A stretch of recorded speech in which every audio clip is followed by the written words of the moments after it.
Bonjour à toutes et bonjour à tous, bienvenue sur ma chaîne 2 minutes à crypto, j'espère que vous allez bien mes amis, que tout se passe bien pour vous, que vous passez une bonne journée, vous avez passé un bon week-end avec le 8 mai 2023, donc on a eu aussi une journée où on peut un peu se reposer, il y en a qui bossent évidemment, j'en connais, allez je vais citer personne, et non je plaisante, parce que c'est pas un travail, c'est un grand plaisir de faire ces vidéos, et encore une fois nous sommes le lundi je survole tout ce qui s'est passé dans la semaine, je fais un petit peu le bilan de ce qui s'est passé dans la semaine, et je vous donne les news de la journée évidemment, j'essaie de faire tout ça dans un minimum de temps, ça veut dire un maximum d'informations dans un minimum de temps, et vous allez creuser ce qui vous fait plaisir. Je vous mets les liens sous les commentaires, et comme ça, vous pouvez travailler sur les sujets qui vous tiennent à cœur. On n'a pas tous les mêmes désirs, les mêmes goûts, mais on doit être quand même dans notre écosystème, être au courant un petit peu de tout ce qui se passe, même si on ne les approfondit pas. Allez, on va parler de ce qu'il faut retenir de l'actu crypto de la semaine, évidemment, on va parler de la SEC, on va parler de Dogecoin, on va parler de BNP Paribas, de Codeverse, de Kidnapper, tiens, les Kidnappers, on va parler de Kidnapper, NFT, du PP, pas du PP, on va en parler, Chine, Russie, Israël, Nigeria, le Liechtenstein prévoit d'accepter le Bitcoin pour les paiements de l'État, c'est pas mal, hein. On va parler du Salvador, évidemment, et puis on va parler de la SEC qui donne 279 millions de dollars à un informateur. Aïe, aïe, aïe. Bon, moi, je vois bien les informer sur quelque chose, mais je ne sais pas quoi. J'ai déjà du mal avec mes informations. Mais moi, elle ne me rapporte pas du tout ce prix-là, mes amis. Allez, je déconne en avance. On va aller vous abonner à ma chaîne. Tenez, ça, déjà, ce serait génial, vous abonner à ma chaîne. Vous cliquez sur le pouce si vous trouvez que mon travail vous convient. Ça m'encourage un petit peu. Plus il y a de pouces, plus ça me dit, bon, il y a des gens qui m'aiment bien. C'est pas mal, hein. Les gens sont un petit peu radins avec le pouce, alors qu'on ne vous demande rien, juste le pouce. Allez, je continue. On va parler de notre BTC, évidemment, on a un BTC à 27 916, un ETH à 1867, on peut mieux faire, hein. Allez, on va survoler une semaine d'infos, donc on va regarder sur les graphiques, hein, puisque je vous fais des vidéos aussi pour regarder sur les graphiques un peu ce qui se passe. En une journée, on voit qu'on a le BTC à gauche, BTC 1, sur les CME, le S&P 500 à droite, dernière bougie rouge dans les deux cas de figure. La guerre en Ukraine, toujours là. Hein. La guerre en Ukraine, ça, malheureusement, ça n'est pas terminé. On attend impatiemment que ça se termine. On a une pensée pour toutes les familles qui souffrent, évidemment, de tout ça et de tous ceux qui souffrent parce qu'ils ont été blessés. Et ceux qui sont morts, malheureusement, eux, ne souffrent plus, mais c'est tous les autres qui vont trinquer toute leur vie à cause de conneries comme ces putains de guerres. Allez, sur les marchés traditionnels, vous avez des news à longueur de temps. Il y a des news à longueur de temps. On n'arrête jamais. Vous apprenez tout doucement. Si vous êtes trader, si vous voulez devenir trader, vous êtes débutant dans tout l'écosystème, apprenez tout doucement à vous occuper un petit peu de ce qui se passe sur les marchés traditionnels, sur l'ambiance générale du marché, parce qu'on est toujours relativement corrélé à ça, et en colère aussi, mais corrélé à ça, et donc on doit s'inquiéter un petit peu de ce qui se passe dans notre vie classique, ça joue un petit peu sur les tendances, il y a des fois on est décorrélé, tant mieux, hein. J'ai des amis qui me diront, mais tu vois qu'on est plus corrélé, voilà, mais je plaisante, et donc on fait attention à tout ça, hein, et c'est un peu compliqué, les marchés sont un peu compliqués, mais quand on apprend ça tout doucement, on va toujours chercher ce qu'il y a avec 3 étoiles, ça veut dire la plus importante, un impact qui est plus important, et on va surtout chercher les États-Unis, le reste du monde, on s'en fout totalement. Notre BTC, il s'occupe surtout de ce qui se travaille en technologie, sur la tech et aux États-Unis. Allez, je continue d'avancer sur le reste. Nous, donc, on l'a dit, je vais faire un petit bilan de tout ce qui s'est passé dans la semaine. On va passer par le journal Capital, hein, ce qu'il faut retenir de l'actu crypto de la semaine. Il faut retenir quoi alors d'après eux? Les lois sur les influenceurs. Oui, évidemment, on a appris que d'un seul coup, la loi sur les influenceurs avec la crypto, eh ben, ça va être un peu plus cool. Donc, il va quand même pouvoir se passer des choses.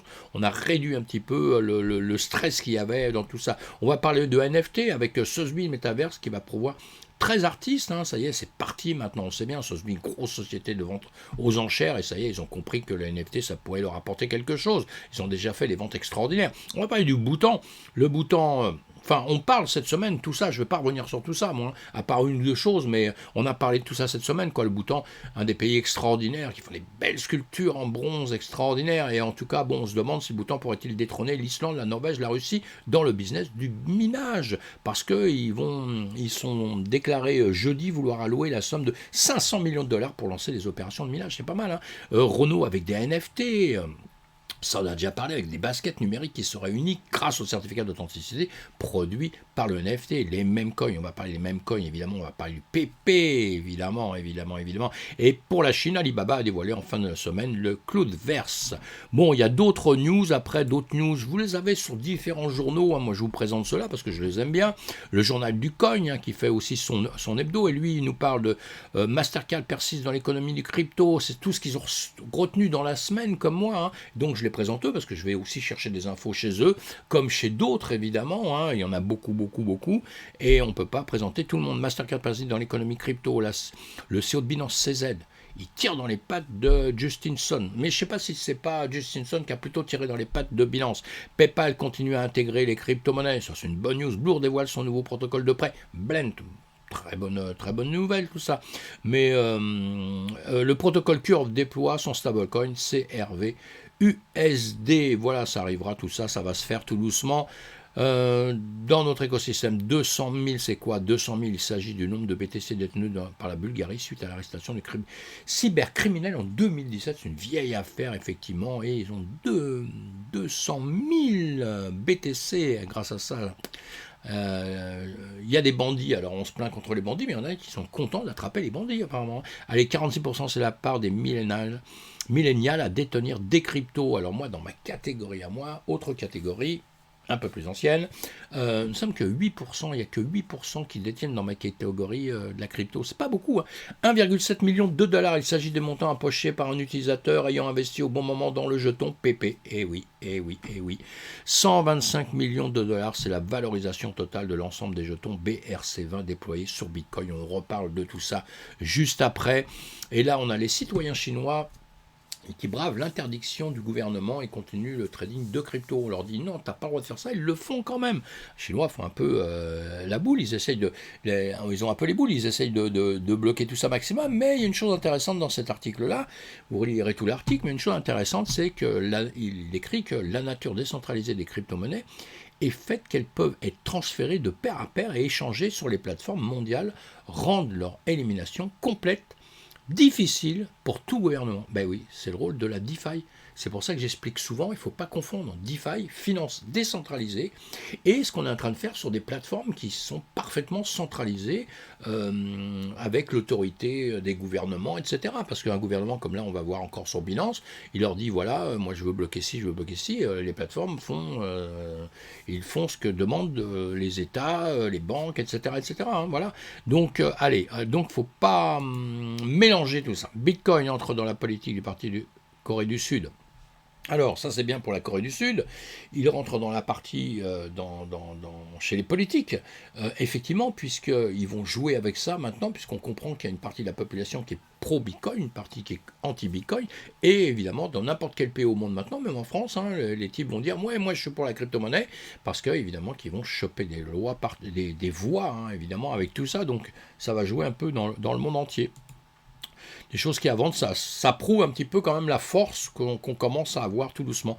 La Russie attirera-t-elle les mineurs de Bitcoin en déroute? Ben voilà, la Russie, futur Eldorado des mineurs en Bitcoin, ça on le verra bien, hein, c'est pas encore sûr, hein, mais comme avec les États-Unis ça pose beaucoup de problèmes, on pensait d'ailleurs que tout allait peut-être être récupéré par l'Europe, hein, puisqu'avec la loi MICA, on a réussi à avoir une loi un peu précise dans les médias, qui changera sûrement avec le temps tout ça, mais pour l'instant un peu précise, et tandis que les Américains sont en train de se chercher, ils font peur à tout le monde, ils font fuir tout le monde, donc on pensait que tout le monde allait arriver chez les Européens, mais en réalité ça va se passer sûrement peut-être autrement, parce que comme je vous l'ai dit tout à l'heure, nous sommes dans un écosystème où vous pouvez travailler dans le monde entier, le minage c'est pareil, il peut se déplacer, ils peuvent aller miner, où ça va leur rapporter, où ils vont avoir plus d'avantages évidemment, où ils vont être accueillis avec le sourire et pas avec un coup de marteau sur la tête. Donc tout ça, ça va changer, on va suivre ça avec le temps. Échange crypto, Israël saisit 190 comptes Binance affiliés au Hamas et à l'État islamique. Bon, tout est dans le titre, hein, vous l'avez compris.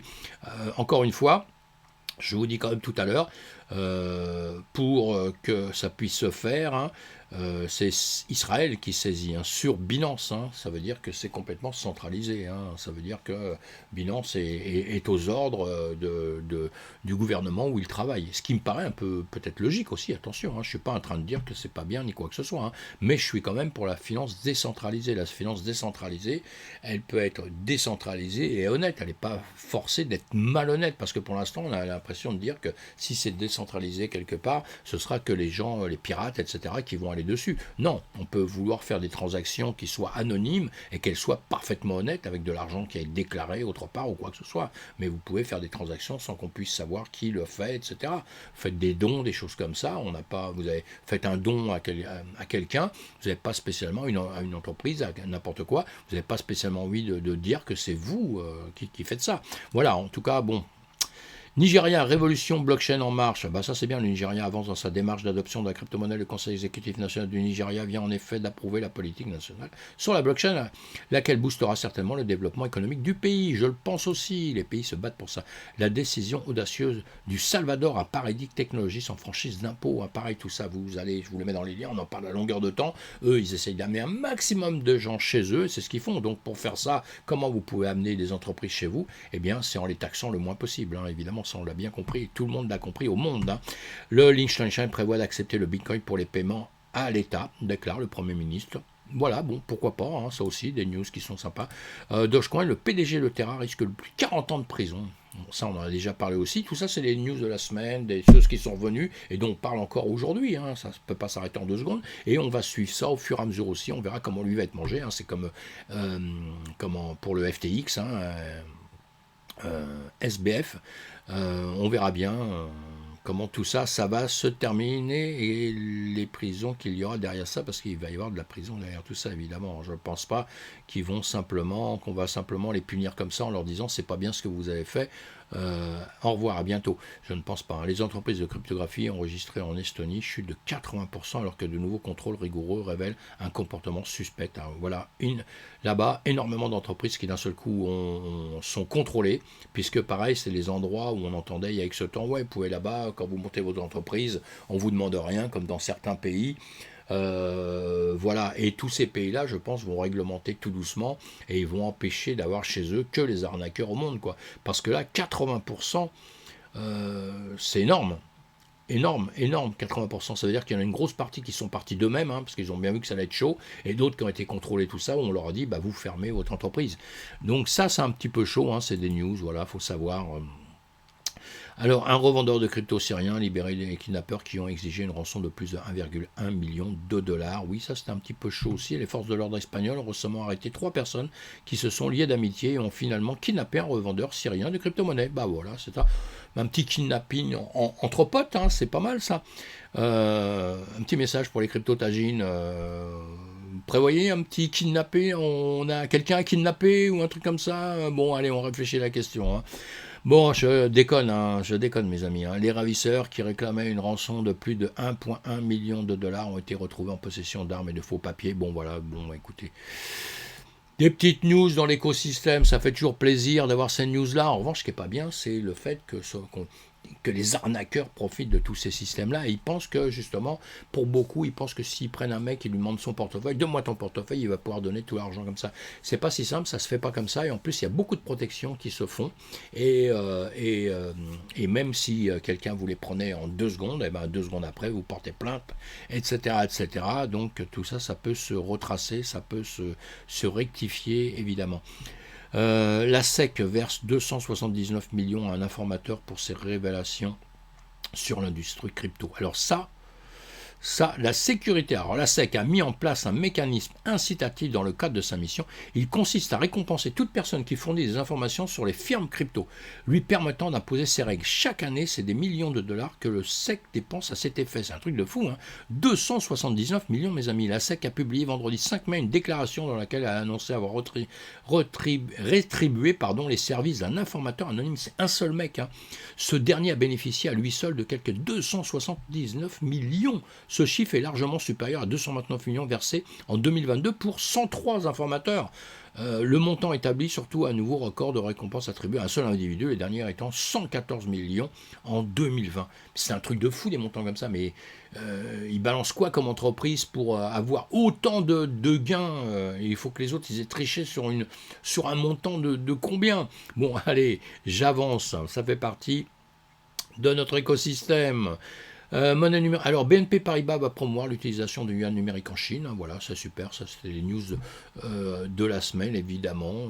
C'est bien, on a déjà pas mal parlé, c'est pas mal.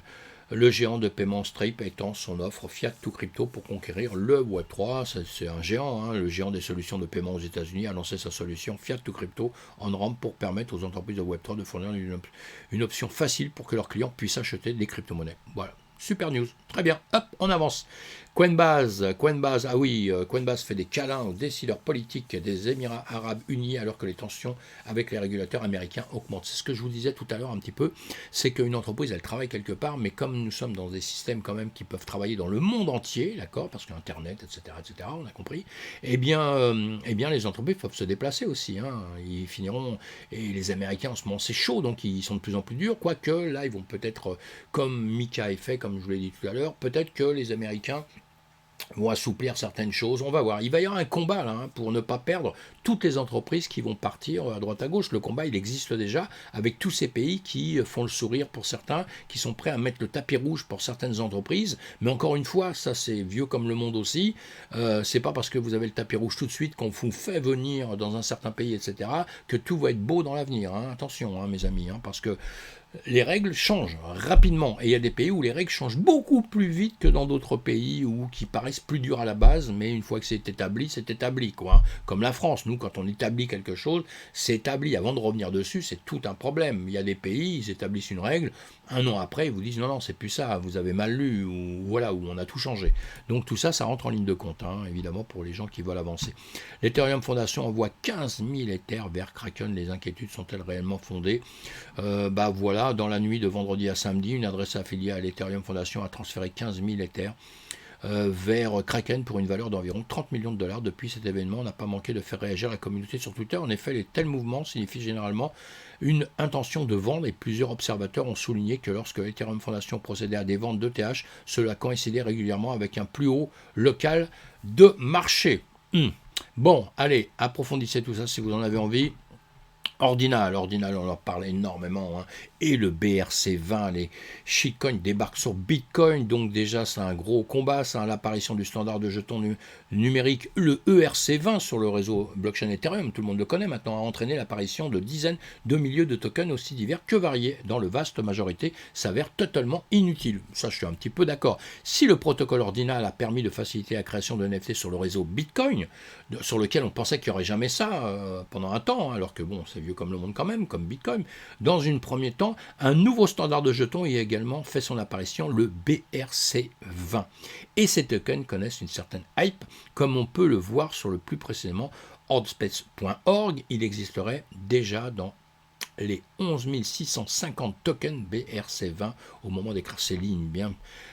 Bien plus étonnant, ces tokens construits à l'aide d'Ordinal auraient déjà réussi à prendre une certaine valeur. La valorisation totale de ces jetons numériques serait déjà de 124 millions de dollars. Cette vague de création de NFT tokens sur Bitcoin entraîne un retard de plus de 220 000 transactions non confirmées dans le réseau Bitcoin. Comme on parlait à l'époque, hein, problème, pas problème. Les NFT, est-ce que ça va nous poser un problème sur le Bitcoin ou pas, qui n'était pas adapté à ça au départ, alors que là on a adapté, hein, puisque ça rentre dans la ligne de code, etc. On avait la place pour caser tout ça, donc tout allait bien, mais apparemment on voit qu'il y a quelques petits soucis là quand même, hein. Ça c'est où vous pouvez vérifier, hein, le BRC20, hein, je vous mets les liens évidemment plus bas. L'engouement autour des ordinateurs entraîne une importante congestion sur le réseau, parce que justement, hein, suite à ça, eh bien, comme je viens de vous le dire juste avant, ça a été bloqué. Donc là, on vous explique un petit peu tout, le pourquoi du comment, et le pourquoi du comment, il sera surtout dans l'avenir, hein. Et Binance suspend les retraits de Bitcoin à cause de la congestion du réseau, hein. Ce dimanche, Binance a annoncé la suspension temporaire des retraits de Bitcoin sur sa plateforme en raison d'un problème de congestion sur le réseau de la cryptographie. Pendant la journée, les données on-chain ont révélé que le main pool de Bitcoin avait accumulait plus de 400 000 transactions non traitées, le mempool servant de zone d'attente pour les nouveaux transactions en attendant de confirmation par chaque nœud du réseau. Donc on ne peut pas dire que ça pose pas de problème. Ça pose déjà un problème qui va peut-être se résoudre, on va voir comment, hein. Et je le souhaite en tout cas, mais est-ce qu'il y a un problème pour l'avenir justement dans le Bitcoin là-dessus, ou est-ce que c'est un avantage pour Bitcoin? Parce que l'avantage ce serait quoi? Ça veut dire une adoption plus grande, hein, des gens qui n'étaient pas spécialement sur le Bitcoin, qui vont venir grâce au NFT, etc. etc. Donc voilà, tout ça, on va voir ça, on va suivre ça de près, hein. Ça, ce sont des liens pour aller contrôler tout ça, que voilà, je vous mets. Alors, WorldCoin de Sam Altman déploie une application alors que le lancement de jetons se profile. Voilà, le World App est lancé aujourd'hui dans plus de 80 pays après une phase de test bêta. Il permettra aux utilisateurs de gérer leur World Identifiant ID ainsi qu'une gamme de crypto-monnaies qui comprend le jeton de WorldCoin une fois qu'il sera mis en ligne un peu plus tard cette année. Je leur fais pas de pub, hein, vous allez voir ça, évidemment, vous allez creuser ça. Des nouveautés qui arrivent chez nous, évidemment. Metaverse, Avalanche et Alibaba Cloud lance Cloudverse, ça c'est pareil, hein. Alibaba Cloud et Avalanche ont lancé conjointement Cloudverse, un projet métaverse destiné aux entreprises. Alibaba Cloud fournit l'infrastructure numérique, tandis que Avalanche offre des solutions de construction. Dans un mois, les utilisateurs pourront créer leur propre espace métaverse personnalisé. Voilà, vous êtes prévenus. Vous allez voir ça, je leur fais pas de pub, encore une fois, j'ai de lien avec personne, hein. Je dis juste ce que je pense, hein, sur ma chaîne. NFT Cryptoid dévoile les jouets numériques Star Wars. Une bonne chose, ça, tout le monde connaît Star Wars, hein. Donc maintenant, voilà, hein, c'est tout est dit dans le titre, hein. En partenariat avec Disney Cryptoid, une plateforme NFT soutenue par A7Z et Mattel, va proposer des jouets numériques collectionnants. Voilà, on en avait déjà parlé, c'est bien, c'est des bonnes petites news, ça, hein. Et puis là, on a Renault aussi, au pas de course en direction du Web3 aussi, hein, Renault, une entreprise tech en plein virage NFT, donc voilà. À lire, à suivre, en tout cas, avec Aura, LVMH délivre un certificat NFT pour ses diplômés Web3. Eux aussi, ils avancent, ils forment les gens, et puis ils ressortiront avec un diplôme, comme quoi ce sont des champions du monde. Ce jeton sert de preuve de connaissance, il est attribué à chaque participant ayant suivi la formation avec succès, précise Aura, ce sera le Soulboon Token SBT. Voilà. On va certifier avec ça, hein. Le même CoinMania, ce trader qui a gagné 7 millions grâce à PP. Alors donc ce fameux PP qu'on va voir sur le graphique, tout de suite, il y en a un qui a gagné 7 millions avec, c'est fabuleux. Fabuleux. Mais en revanche, PP, la diapositive de 38% de PP, même coin laisse une baleine à l'été. 500 000 $ de perte de papier. On va voir ça tout de suite. Un PP, un maincoin qui ne vaut déjà plus rien.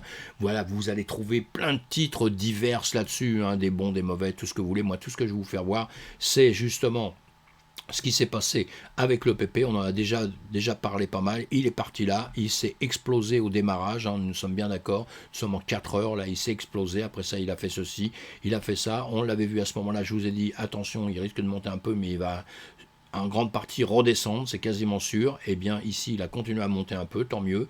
Et pour ceux qui l'avaient ici et qui l'ont acheté ici, qui l'ont vendu ici. Et après, maintenant, il redescend. Maintenant, le danger, il est très très simple, hein. Le niveau, il est à ce niveau-là. Tous ceux, je vais aller très vite dessus, hein, voilà, à expliquer ça. Mais il y a ce niveau ici, hop là, les prix sont juste en dessous. Ça veut dire que tous ceux qui ont acheté ici, qui ont vendu ici, sont en gain. Tous ceux qui vont avoir déjà acheté ici, maintenant que ça redescend, alors à part s'il y a vraiment une autre tendance qui se fait à un moment donné, mais voilà, tous ceux qui ont acheté en dessous, ils vont être en perte. Voilà, c'est simple, hein. Donc ça, c'est ce qu'il faut bien comprendre, hein. Dans ce genre de coup, vous achetez très bas, puisque si vous achetez très bas, eh bien, au-dessus, vous n'avez que des gains. On est bien d'accord, hein. Vous avez acheté jusqu'ici. Ici, que vous vendiez n'importe où ici, vous êtes en gain. Le seul problème, c'est que si vous commencez à acheter par ici, voilà, si vous commencez à acheter par ici, si vous commencez à acheter au-dessus d'ici, et la plupart des gens souvent rentrent sur des niveaux comme ça, parce qu'ils disent là, ça dépasse la TH, maintenant j'y vais, il est parti sur la Lune, eh bien, effectivement, vous aurez compris que tout ce qui se passe en dessous, quand vous allez redescendre, c'est que de la perte. Ça veut dire que maintenant, ici, si ça redescend ici, le niveau de perte, il va descendre en même temps que l'endroit où vous aurez acheté, hein. Vous avez acheté ici, vous serez déjà en perte, hein. On est bien d'accord? Vous avez acheté dans ce niveau-là, et bien ici, une fois que le jeton va être descendu va être descendu comme ça, on l'a bien compris, hein. Voilà, vous suivrez la perte en même temps. Donc, il faut faire très attention parce que je voulais juste dire ça, que dans ce genre de situation, on achète ici quand ça démarre, je le dis à longueur de temps. Si on a raté après, tant pis, vous laissez tomber. Parce que là, les gens qui ont acheté ici, et il y en a un qui vient de perdre une tonne d'argent, on vient de le voir, hein, il a acheté ici, hein, il a acheté au plus haut, hein, il a déjà perdu énormément d'argent. C'est des grosses baleines, c'est des mecs qui rentrent énormément d'argent, eh bien, qui sont un peu stupides. Parce que voilà, pour moi, un mec comme ça, quand vous rentrez 1000 balles parce que vous y croyez, que voilà, bah, vous êtes assez idiot d'avoir fait ça, d'être rentré trop haut, mais vous ne saviez pas tout ça. Quelqu'un qui a beaucoup d'argent, qui rentre énormément d'argent dans ces systèmes-là, c'est qu'il connaît déjà les systèmes. Ou alors, s'il fait du pile ou face et tout, il n'y a pas de problème, hein. En tout cas, voilà, on va suivre ça de près. Alors peut-être que maintenant, il va retaper ici, il va remonter, il va repartir. Ça va être un truc fabuleux dans l'avenir. Mais, moi, je continue à dire qu'on n'achète pas dans des zones comme ceci, là, que je vous fais voir. On apprend ça en trading. Une fois que ça a fait ça, on n'achète pas dans des zones comme ça. On attend de voir ce qui va se passer. Et après, les marchés font toujours comme ça. Et s'ils repartaient par la suite et qu'ils repartaient, là, on va réfléchir à la solution pour voir comment il se construit et si vraiment ça vaut la peine, qui y a-t-il derrière, etc., etc. Mais le gros coup, à mon avis, qui était déjà à faire, il est fait ici, hein. Maintenant, on verra. S'il y en a un autre, eh ben, tant mieux. Mais pour moi, les gros coups étaient là, hein. Il y a déjà des gens qui ont gagné beaucoup d'argent, mais il y a aussi beaucoup qui ont perdu beaucoup. Voilà, quelqu'un vient de perdre aussi 120 000 $ dans une erreur coûteuse avec les frais ETH. Voilà, apparemment, un type qui a acheté quelque chose. Voilà. Dans le dernier événement, un commerçant a fini par payer 64 ETH pour une seule transaction le 8 mai, selon une mise à jour du tracker blockchain Wallet. L'utilisateur a payé environ 119 157 $ juste pour envoyer 84 WETH. Vous vous rendez compte? C'est un truc de fou, hein. Enfin bon, allez, vous lisez cet article si vous en avez envie, évidemment. Et voilà, mes amis, pour la vidéo d'aujourd'hui. On essaie de survoler un peu tout ce qui s'était passé dans la semaine et aussi ce qui se passe aujourd'hui. Et on se retrouve demain matin pour une autre vidéo d'information. Et entre-temps, pour une vidéo après sur les graphiques pour comprendre un petit peu mieux les graphiques, hein. Je vous fais ça à longueur de temps. Si vous êtes trader, vous êtes bienvenu. Si vous n'êtes pas trader, vous êtes bienvenue aussi, parce que ce qu'il faut, c'est apprendre les graphiques d'une manière ou d'une autre. On ne peut pas rentrer dans un système sans connaître les graphiques à partir du moment où on est dans un système d'argent, mes amis, hein. C'est hyper important parce que vous attendez un petit peu, peut-être une semaine, quelques jours, et vous achetez beaucoup moins cher. Donc voilà. Allez, à plus tard. On se retrouve sur d'autres vidéos, évidemment, et on se retrouve sur Twitch. Bye bye, soyez prudents, faites attention à vous surtout. Bye bye.